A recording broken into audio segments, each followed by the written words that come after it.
Is he worth that money? No. Yeah, no, I hear everything, really. It's just what I choose to accept or ignore. Don't blame Dylan Brown for taking a great offer like this.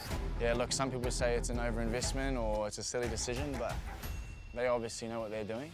That interview in just moments. And of course, we wrap up a bumper weekend of upsets. So let's do it. It is a win for the ages by a Roosters club that has been written off and thrown in the trash can this week.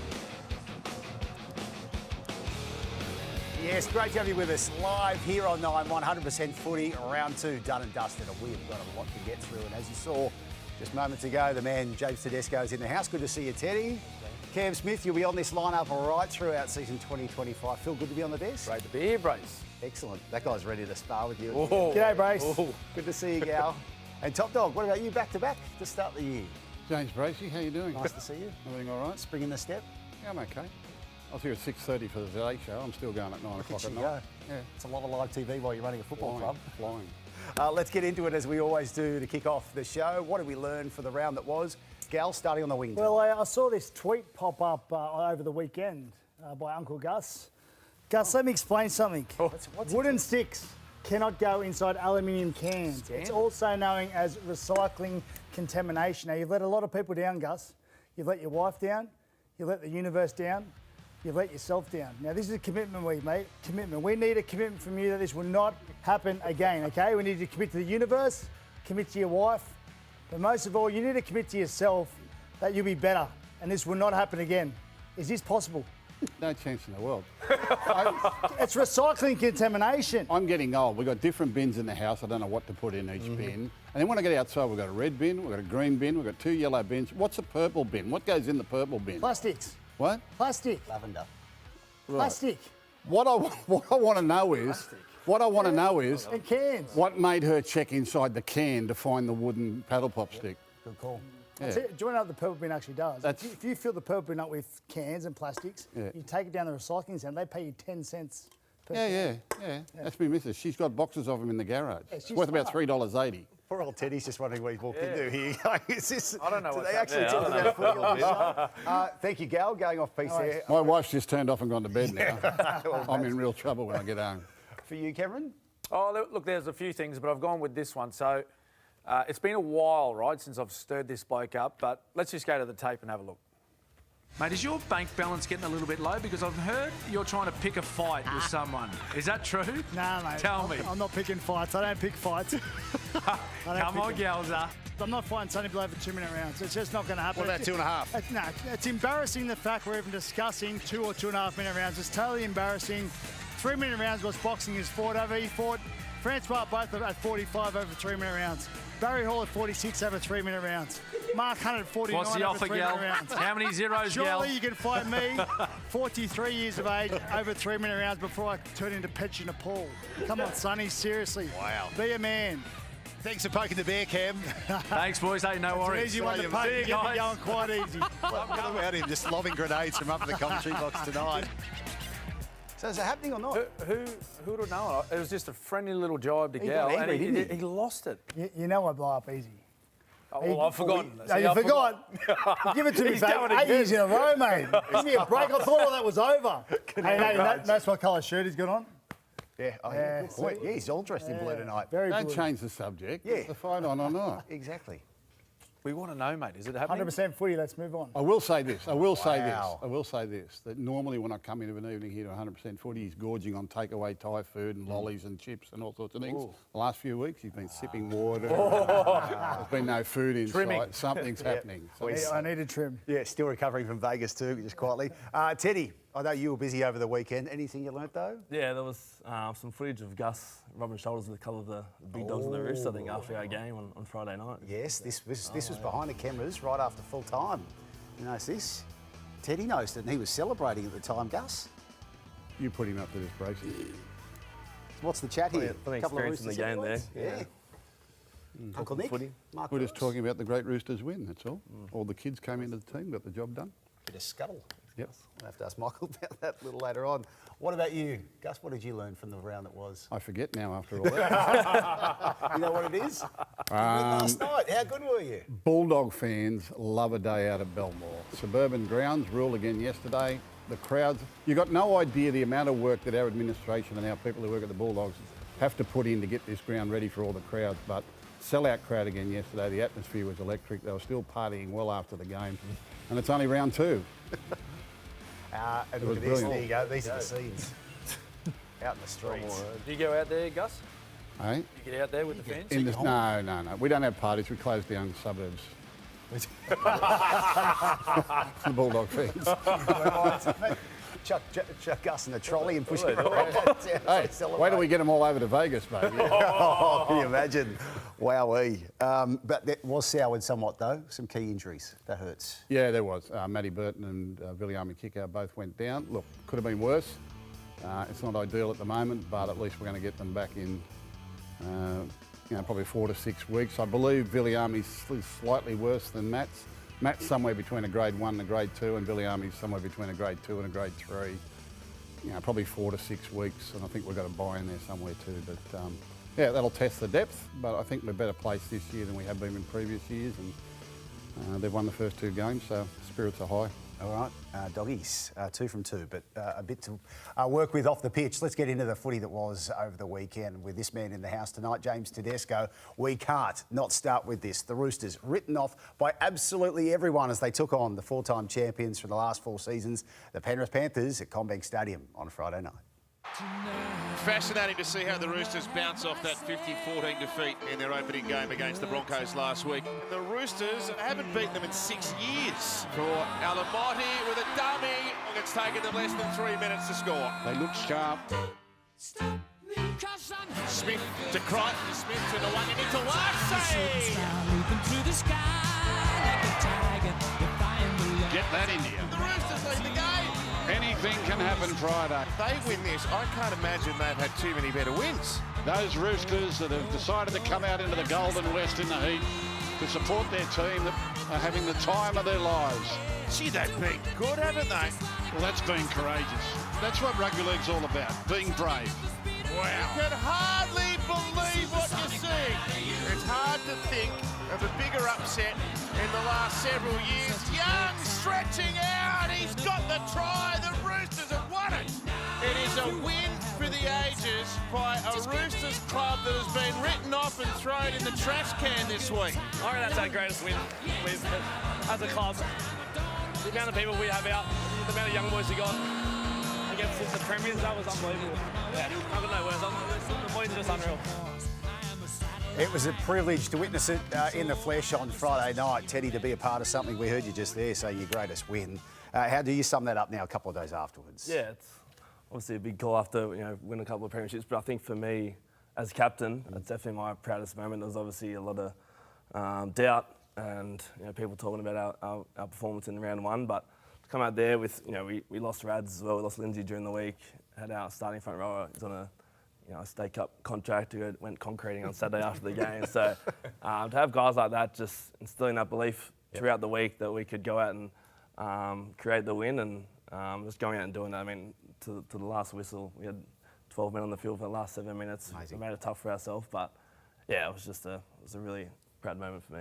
Teddy, the way you played personally, I'm sure the way you led throughout the week was what you always do. I think you played great every single week, but who else, particularly in the forward pack, I'm interested to know, showed leadership throughout the week? I thought Angus Crichton played really well. I'm wondering how he went throughout the week. Like, did he get everyone together and say, we've got a job to do? Yeah, Angus has really developed well as a leader. Him, Connor Watson and Chad, they were the only ones in our leadership group. We've got usually about 8 or 9, so we're obviously missing half our leadership group there. But Gussie, he stood up and led by example. He always does, but I think it was important for us leaders to really lead by example with our words and our actions as well. And I feel like, and not just us, I mean the whole 17 young boys, everyone, they just did their job, and we just continued to play footy for each other and have that belief, and then that's how we created that win. Teddy, what was the mindset within the group, say, after round 1, right? So you take on the Broncos, heavy defeat to the Broncos, and there's a lot of talk about your squad and the players you were missing. How do you then move forward, shift your focus to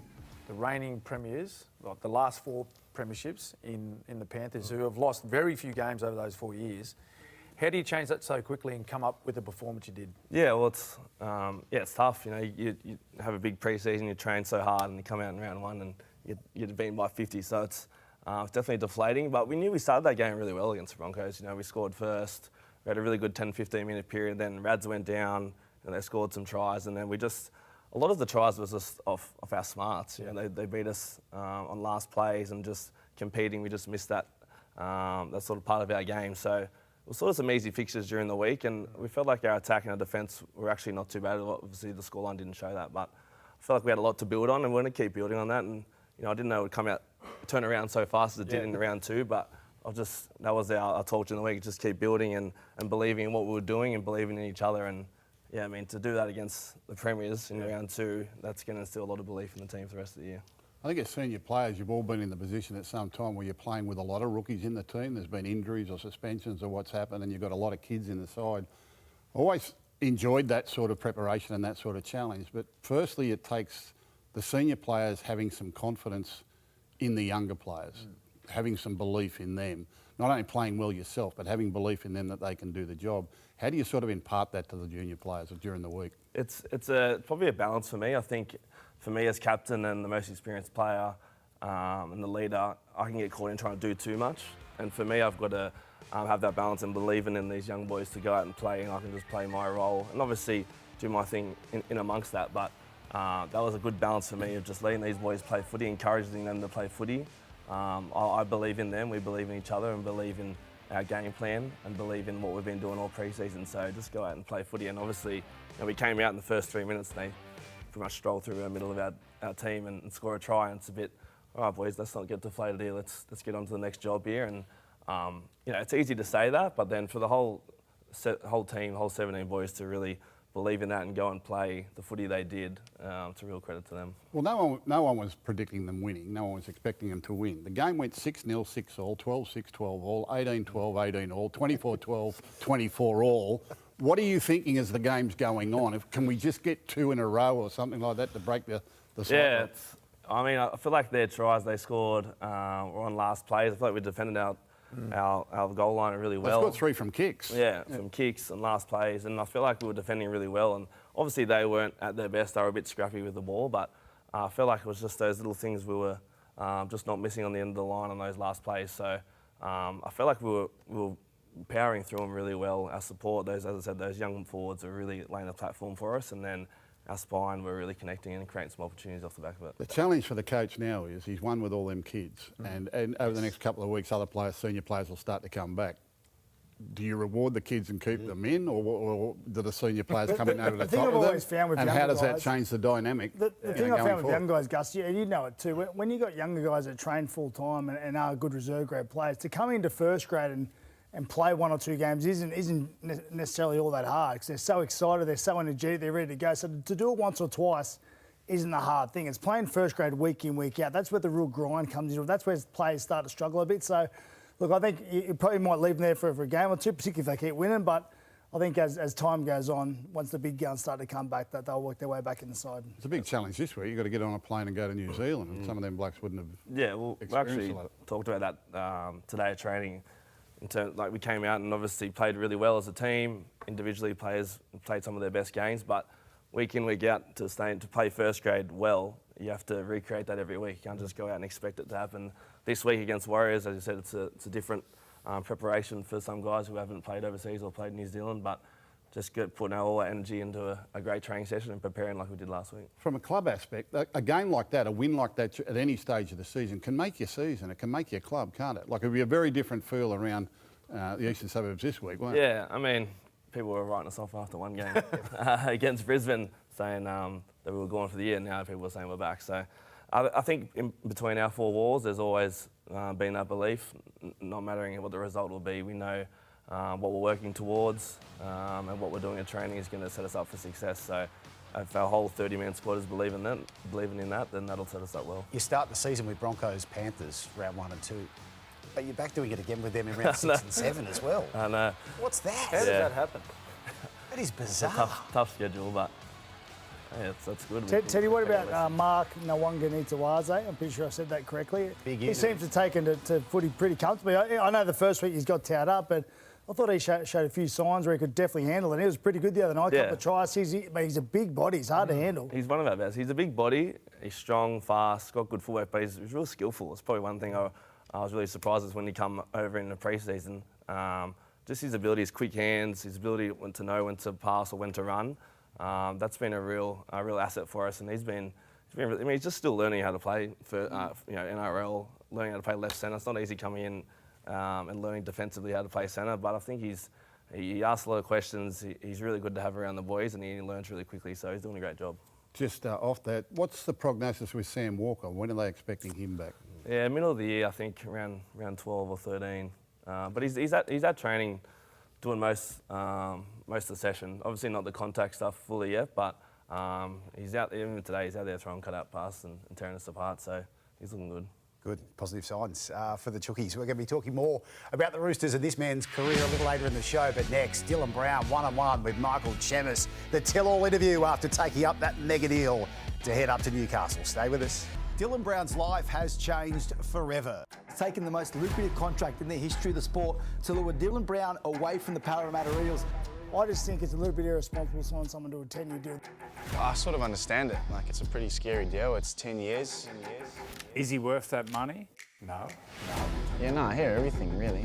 It's just what I choose to accept or ignore.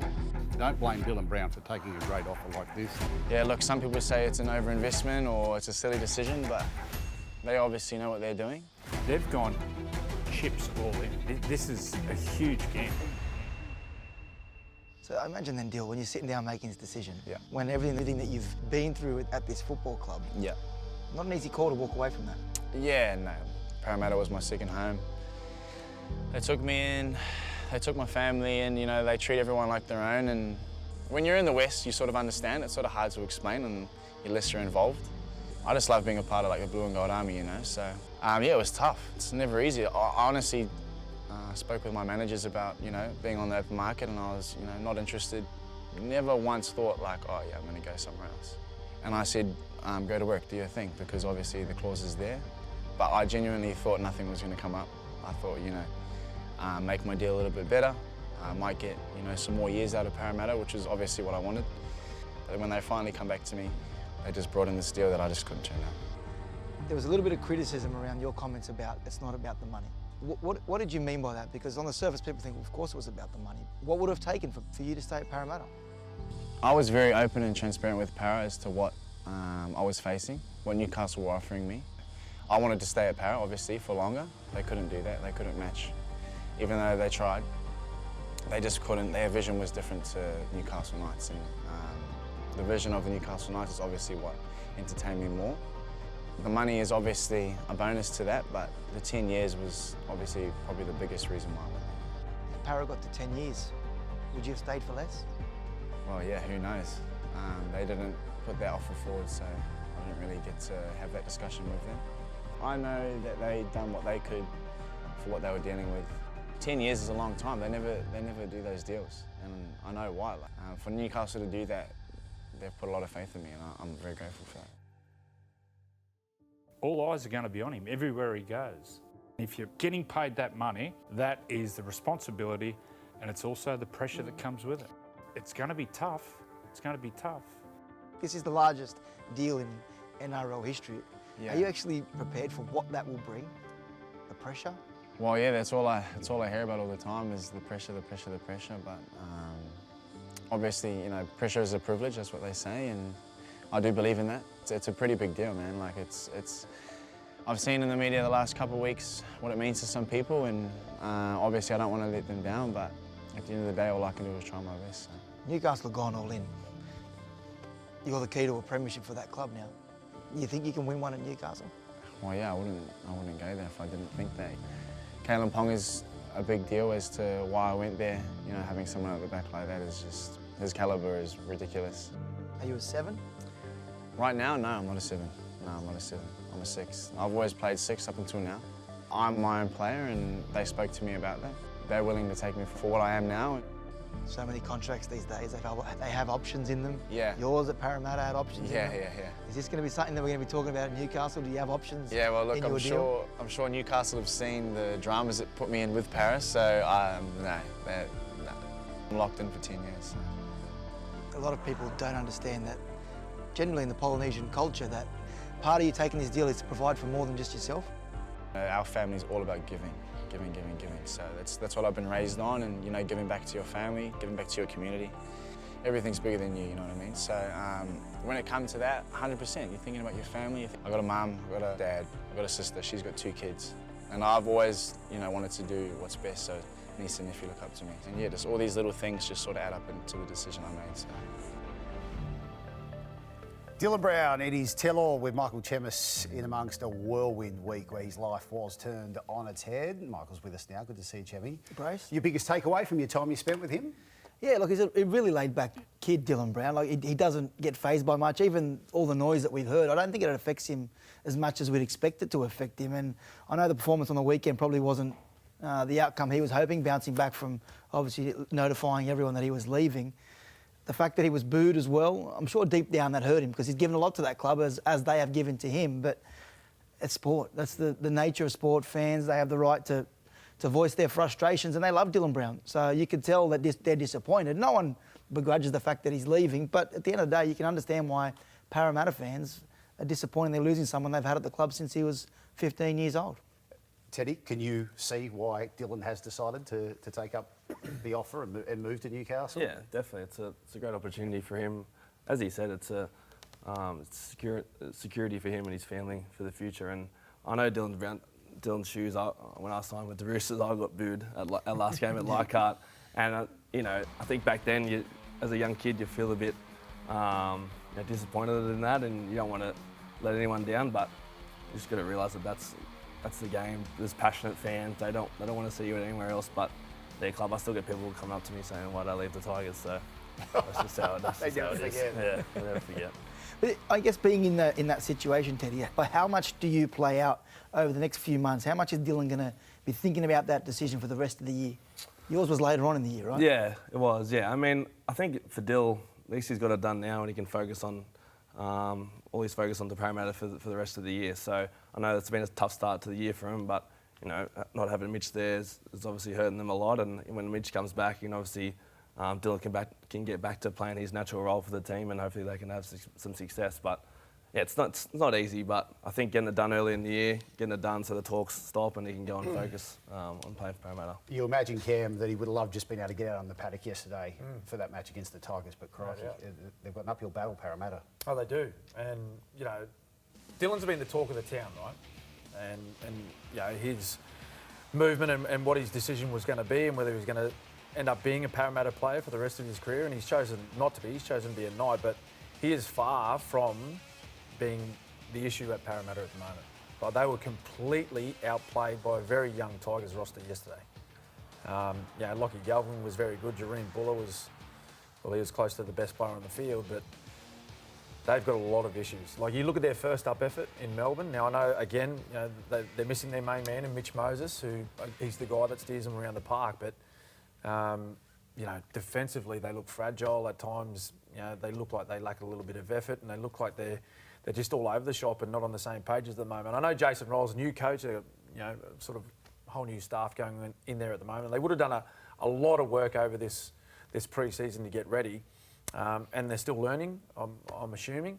But yeah, they need to get their act together really quickly. You know Jason Rolls from the Melbourne Storm. Yeah. I mean, how will he handle this personally, do you think? I mean, is he in it for the long haul? Absolutely. Will he take a long-term view towards it? Well, Gussie, you know, Rollsy and I, we shared a pretty close relationship with his time in Melbourne, first as a teammate. Because he had a lot of responsibility down there, didn't he? Yeah, absolutely. Yeah, absolutely. He was responsible for a lot of the defensive systems and tactics with the Melbourne Storm, coaching under Craig Bellamy. And look, he's a very well-educated coach, and he's been looking forward to the opportunity to be a head coach. He spent some time, obviously, with the Roosters as well. You know, great organisation, great coaches. He spent some time with English Rugby as well, so he's learnt, you know, a few different things. So, talking with him and the things that he had in place at Parramatta, I think he sees a great vision. Obviously, they're in the very, very early stages of what he's trying to build there, though. he hasn't been afraid to make the tough decisions from the moment he got there. Basically moving on captain Clint Gutherson, Regan Campbell-Gillard moved on. Big moves. He's signed Isaiah Yonge as the fullback. He's had put a lot of faith in him. And then obviously going through, even this week, Ryan Madison, Bryce Cartwright in reserve grade. Like he hasn't been afraid to say, you know what, we're drawing a line in the sand. This is going to be a new Parramatta, and it's going to take time. They're not going to be the finished product now. And even at the end of Brad Arthur's tenure, you could see they were moving towards a rebuild. And I think the reason why, Michael, is because like he's the head coach, right? So it all comes back to him, no matter what, whether they're winning or losing. It all comes back to the coach. So you may as well do it your way.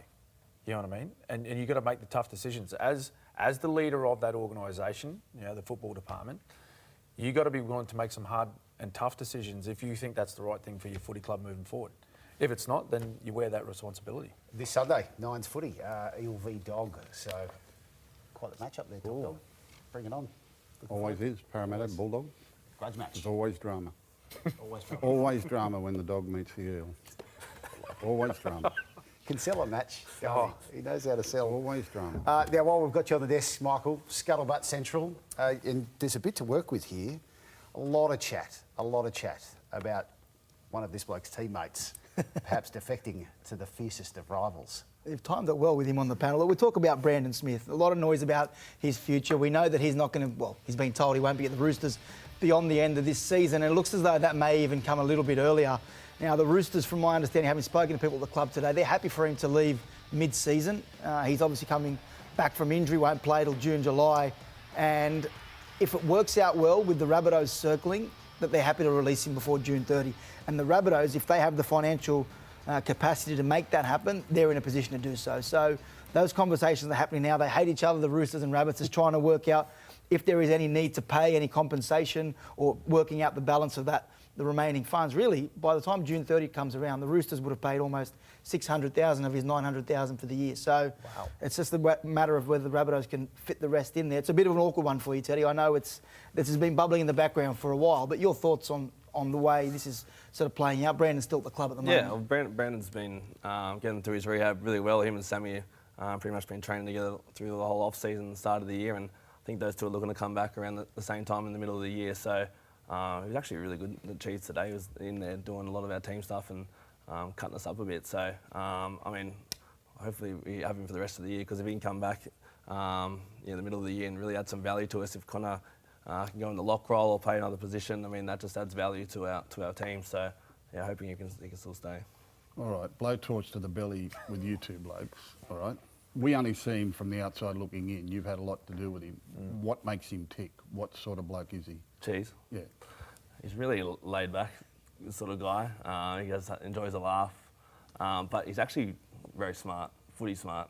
You know, he's actually come in the last meetings, his last few rounds, and just gave us some pretty vital info on how he thinks the teams are playing. But he soaks up a lot of information. He doesn't portray that. I know he comes off as a larrikin and laid back, but he's actually quite smart. Do you think that lets him down though? Like the persona and the perception of him, do you think that lets him down sometimes, what we see on the outside? Yeah, well, I think he sort of, I don't know if he plays up to that sort of persona, Gus, whether he enjoys everyone thinking that he's a bit of a larrikin, but as Teddy said, he's a very talented footballer, and when you get down to work, like, he's there to work, and he wants the best out of himself, and he wants to try and help all of his teammates get the very best out of themselves. So what's his best role in the team? Well, you know what? I've said all along, I don't think he's a starting hooker. No. I really don't. I think his best position is either 13 or coming off the bench as an impact ruck player. I really do. Like, the value that he gave us at the Melbourne Storm playing in that role was incredible. Incredible. Now, I know, like, had an old dummy half there that hogged a lot of the time at the Storm in myself. But when he come on the field, Gus, and if we needed a momentum-changing run or a tackle, or we just needed something like an energy lift or something, he was perfect. Perfect. I think that role for him as a 13, that can just skittle a few defenders, get the halves, get the fullback involved into the game, get them moving forward onto the ball, is I think it's his most damaging role that he can play. You're nodding away there, Teddy. I agree. Yeah, definitely. He can. That's what the value I'm sort of talking about. If he comes into our team later in the year, that's the sort of energy we need, and can turn a game there's that ruck speed. He can create that from running or from his short passes, and like he's done that for a number of years. So hopefully he doesn't go to the Bunnies this year.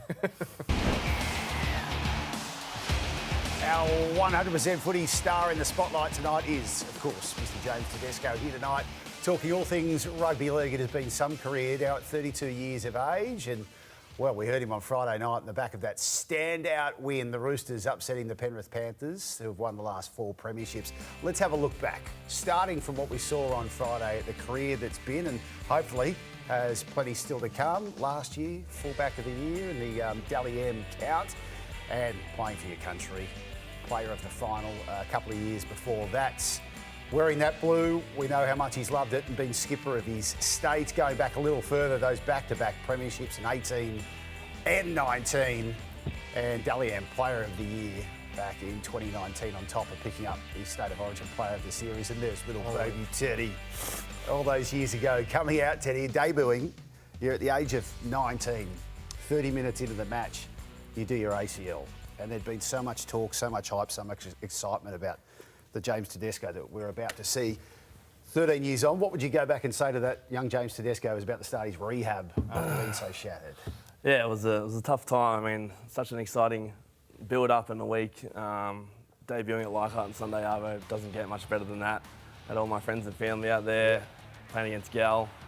It was a great experience, but yeah, 30 minutes in, stepped off the left, and I never had really any injuries before that. I had a pretty... it's hard to watch. Yeah. I knew I was near it, I remember it. Yeah. I never had anything really before that, so I didn't know what it was, and then I sort of got stretched off, and they were telling me it's ACL going for the year. I was like, it doesn't feel too bad, it might be all right. Well, I think my leg was just... The better it feels, the worse it is. And then, ACL, I didn't even really know what that was. And then just out for the year, and that was obviously round 1. I'm so excited for the year ahead, and then that happened. But, you know, it was a great learning experience. Yeah. And I think for the previous years after that, I had a couple more injuries, and I just learned some great lessons. It was just all a part of the journey, and I really had to look after myself off the field as well, so I could get my body right, and I could, you know, fulfill my potential and have a good career. If I remember right, I might be wrong, but if I remember rightly back then, because we went to watch you when you were a teenager, a little kid, very, very quick, you had this really extravagant change of directions. Like everything you did, you changed directions really extravagantly. So the injuries were sort of a part of that. And I think there was a time there where you were talking about altering your running style or modifying your running style earlier in your carear. Was that true? Talked about, yeah. I mean, I did do some work with the trainers at the Tigers, just trying to lighten how hard I sort of turned on the spot. I sort of put a lot of pressure on my joints and my ligaments when I was really stepping and turning. So I tried to be more lighter when I ran and when I changed direction. I don't know if that really changed too much. I feel like, you know, those early years, my body was, you know, really immature. I was coming up against, you know, grown men, and my body probably wasn't ready for that. And I probably didn't look after myself as much away from the field as I do now after those years.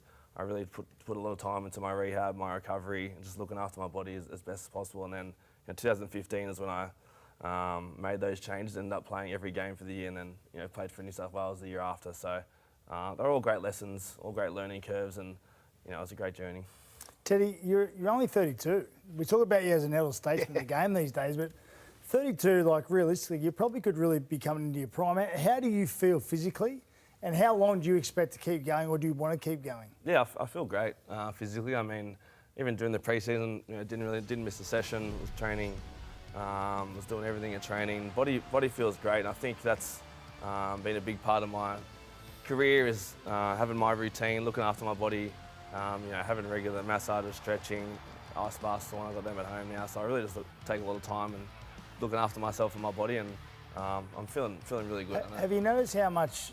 I remember going into my 30s, right, and I felt pretty good. I played to 37, 38, as did Smithy, but I remember how much mentally stronger I was. Do you feel that? Do you feel like you know the game now, you understand the game now, you're mentally stronger? Like they say that the youth wasted on the young. Like I remember getting into my 30s, I was so mentally strong. I thought if I could have had that same mentality when I was 21, 22, who knows what could have been? Yeah, definitely. I think it's harder these days as well because there's so much scrutiny, so much social media and the pressures, and it's hard to sort of, as a young kid, come into the game to realise that. But definitely now in my 30s, I'm so comfortable with who I am and what I do. I don't really need to find validation from other people, but I try and give that message on to the younger boys that, you know, it's so easy to go on your phone, look what people are saying about you. If you have a good game, you read about it. If you have a bad game, you read about it. Like, it's just, you don't need to find that validation from people who are that close to you. So I feel so comfortable, with who I am. I've got a great balance now. I mean, having my wife and daughter now at home, just coming, doing all my preparation at training, dialing in for that, and then coming home and relaxing and having that balance away from footy has definitely helped. Teddy, I've found that in my career, like as a couple of those guys that I started my career at the Storm with, where they either finished or moved on to another club, and they were replaced by younger guys, which is what's happening at your organisation over the last couple of years. I found that it gave me like a new energy. Do you feel the same way? Yeah, you do feel that. As you're getting a bit older? Yeah, well, the guys that left last year, guys like Cleary, Jared, Joey, they were all at the club before I got there. So me being in there now, there's only really Toops that's really left of people that are at the club that I got there. But all these young guys coming through, we've really invested in our youth and our academy, and these guys coming through. Yeah, I feel like a mentor to these guys, giving them a lot of energy, a lot of advice, a lot of knowledge that I've attained over the years, just passing on to those guys. And it feels, it's good. It's a good feeling, giving your knowledge onto these guys and seeing them take it on board and learn from it. So yeah, I've loved it. It's been a great challenge for me as a captain, getting these guys up to speed, up to first grade standard week in, week out, and I'm going to keep doing that through the Teddy, what about, you lost the New South Wales jumper to Dylan Edwards last year. He's got an injury now. We don't want him to be injured. But what about rep footy? You're still available for New South Wales? Yeah, I'll always be available. It's obviously very early in the year. I know Dylan did such a great job last year. They won and got the shield back, so I don't see that changing too much. But yeah, if they need me, I'm always going to be available for New South Wales for sure. What about earlier on, the Australian team? They still play the Anzac Test? No. Oh, the Anzac Test is gone. Bring back the Anzac Test, put Teddy back in there. They haven't played it for a decade yet. I played a decade ago. Teddy, of all your achievements, is there anything left on the list that you haven't attained, something you want to do again? Obviously winning a premiership, it's a no-brainer. Yeah, I mean... Another Dally M. I think winning premiership as captain is something we talked about the last couple of years. That would be a huge honour for me. Obviously won a couple in 18 and 19, but to be captain of the club, and we look back at our great captains of the club, Boyd, Friendy, Minnie, Freddie, they all won premierships, so that's definitely on my goal list. Speaking of goals, you've got some big news as well. Obviously, you've got little Rosie already and another one on the way. Congratulations to you and Maria as well, expecting number 2. Yeah, we are. It's very exciting times. Another girl on the way. So due in August, enjoying being a girl dad. It's honestly the best thing in the world. Obviously, a lot of accomplishments playing footy, but seeing my little girl grow up and being a dad is the best job ever. So can't wait to have 2 later on in the year. Post-career, what are you thinking? Yeah, I'm not sure yet. I mean, as I said, at the moment, being a mentor and sort of coaching these young kids is really enjoyable. So if it's something to do with coaching later on, that's something that interests me. But yeah, I'd like to stay in the game somehow and maybe be on this show with you. So you're looking pretty comfortable. We'll have a spare spot by then. Gus might be gone. Teddy, great having you here, mate. Congratulations on that win on Friday. No, honestly, it was so damn good being there to witness a match like that. And we still reckon you've got plenty left in the tank, mate. So all the best with it. Thanks, boys.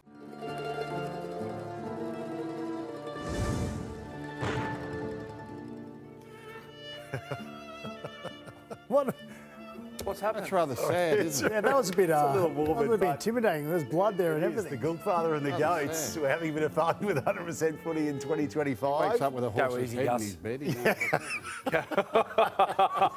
A bit to get through tonight on the bet. I think the big talking point this week is obviously going to be Thursday night. Amy Park, your old happy stomping ground, Cam. Yeah. Grand final rematch. Storm v Panthers. You guys obviously know these two clubs. Gus, you the Panthers. Cam, you the Storm. Yep.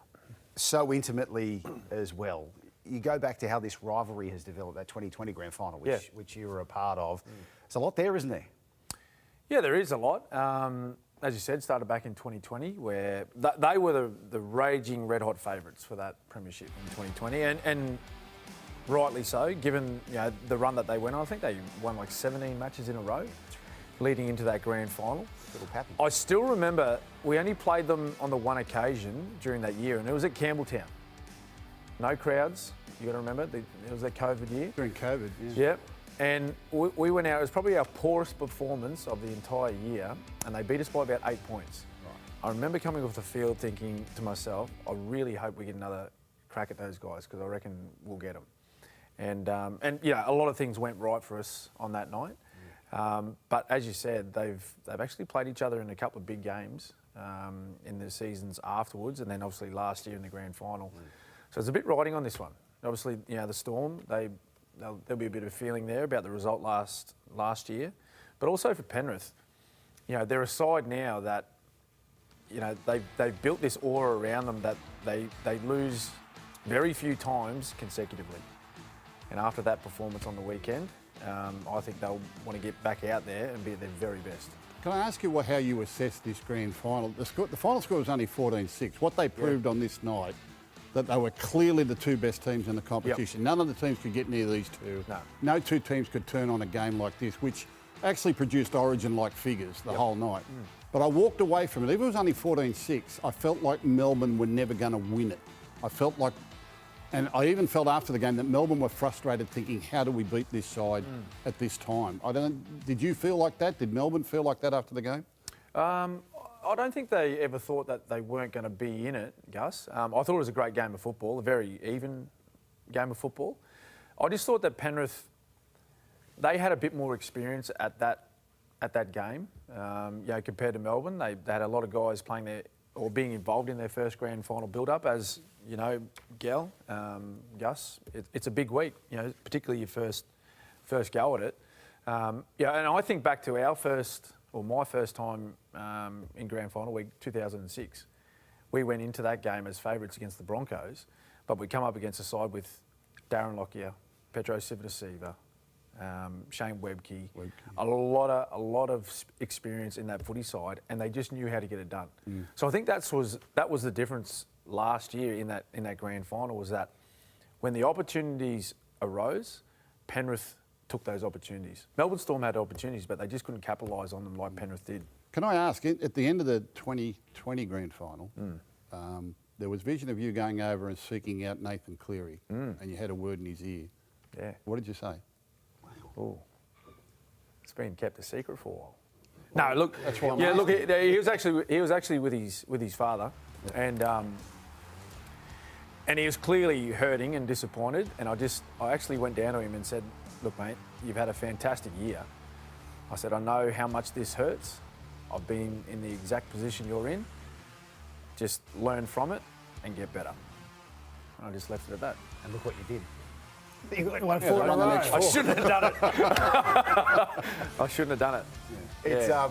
It's Gal, you mentioned before too, Cam, and he did your head in a bit over the years. Nathan Cleary, is he the modern day version of a player that can turn the match themselves? A bit like Charlie was back in the day, right? Yeah, look, Cameron Smith, I've said it repeatedly, not just because he was the best player I ever played with or against, and he had the ability to turn a game. Mainly through me, I remember playing him, particularly in Origin, would be beating them up coming out of their own end. They would be lucky to get out of their 30, and all of a sudden Cameron Smith would come out tackle 4, somehow pull the ball up half a metre inside the in-goal line. Well, it was going to get bounced dead for all money, and then all of a sudden him and Jonathan Thurston making the tackle on the fullback, and all of a sudden we're dropping the ball out. Things like that, he could just turn the game so easily. And look, Nathan can do that too. In the way he does it today, he can score tries, set up tries. His kicking game's fantastic. So, yeah, look, obviously when you're comparing the greats of the game, Nathan's well and truly in that conversation. Looking at this game Thursday night, Melbourne are far more settled in their lineup compared to last year's grand final than what the Panthers are at the moment. But I don't think they can underestimate the Panthers in this game, like you say, coming off the loss. And I thought Cleary was brilliant in the last 10 minutes of that game the other night against the Roosters. I know his side wasn't playing well, but the way he kept thinking through the clock and the sets of 6 and what he was going to do, took 2 penalty goals at 14 behind and 8 behind. He was really thinking about how to get it done. And they only fell at the last play the ball of the game. Brian Tottle gets it down in the corner. He pulled off a miracle. Well, Gus, he's always at you, isn't he? In his mind, he was thinking they could win. At no stage he thought, if we're behind by 8, okay, we're going to score, then we'll be behind by 2. He was thinking, we'll kick the goal, we'll be behind by 6, we'll score a try, then we're equal. That's always his mindset. Well, Storm have got to respect the fact that that's what they're playing against. They're playing against someone who thinks like that during a game of football. A hell of a match-up, this one on Thursday night. With the other 2 items on our hit list, I just want to get to them really quickly because it's what's old is new again, these two. Ricky Stewart, his team, written off pre-season. They're 2-0 to start the year. Yeah. And Wayne with the Bunnies, considering the Cam Murray news and the Latrell news leading in, they're flying as well. You guys know these two so well, all 3 of you. The magic dust, it's in full flight. Yeah, well, I've been coached by both of these wonderful coaches, and their ability to have their team well prepared, but also focused on the job at hand. No matter what's going on the outside, no matter what's being said about the team or the club or individuals, that's their one great ability, is to be able to almost put their team in a bubble and shield them from all this outside noise that you don't need. They're very, very different during the game. Ricky's on the sideline looking like he wants to play, and Wayne looks like he's in the lounge room watching a movie on TV. The Raiders reminded me a little bit of our 2016 side. They've got some old hard heads, Papali, Tapine, Horsburgh and Hudson Young in the middle, and these young outside backs are just, they don't care. They just go out there and play footy. They're fit, they're fast, and they're fast. Skillful. Yeah, fit and fast. That's what they are at the moment. The Gouldfather and the Goat, and the other bloke down the end as well, chiming in with a few things. Our new segment here on... It's nice to have some common sense. Mate, you can send me home. No, I like having you here, Gal. Okay. It's your show too, mate. Great to have you with us here on 100% Footy. This was the 2024 try of the year, Xavier Coates. There's no beating that, Cam. Wow. How do you beat that? How do you do that? Yeah, this time last year, soars through the skies and puts it down. So he gets that early in the year. So our tab top 3 tonight, we're asking the question, have we got any early contenders for try of the year so far? These are some of the best from the weekend that was. Our mate Drinky doing his thing for a Cowboys team that's still struggling to find their feet. How did we sum this one up? Yeah, well, he's got this in him, doesn't he? Remember him Those coming... little flashes of brilliance? Yeah, I remember Drinky coming down to Melbourne Storm as a young man, and he just had fancy footwork, very agile, and had flashes of brilliance like this a lot of the time at training, and he can come up with this. I'm a Shah, so I'm not a fan. No, he's not liking it. Come on, Gal. What? Give him something. So negative. Actually, we won, so he can have it. Okay, number 2 in our tab top 3 tries from the round, that was the Seagulls celebrating, albeit short-lived. This was good, this one. I like this one. See, because this is going dead for all money. Watch this, but watch the effort here. Have a go. Does not give up for a single split second. I'm so glad they gave it. It was so close. Like, had he ruled no try, I could have copped it not being a try. But the fact that he ruled try, they probably had to go with it. It wasn't clear. It was very, very close, but it wasn't clear. Always lean the way of the attacking team. Yeah. No, the fact he ruled try, definitely went to try, and obviously DC, he was close to dead ball line too. I thought he was going to step yeah, up I enjoyed that one. That was a good one. And then Gus, this full range effort from the Tigers. Tiger, Tiger, Tiger. This is why you come to the footy. Look at this. Jareen Buller from the back of the field gets around them. Adam Dewey and Lachlan Galvin. Well, you know what I think of him backing up down the middle of the field. Remember, this is 38-degree heat. They'd been out there for a while, and all these players just fed off each other. As soon as they got running, they were all running together. And this is why I think this team can make the 8. They're an exciting young team. Thanks so much for joining us tonight. We're wrapping things up. Thank you, Cal. Thanks, Brace. Thanks, Brace. Great debut. Good on you, Top Dog. Thanks, Thanks for your company.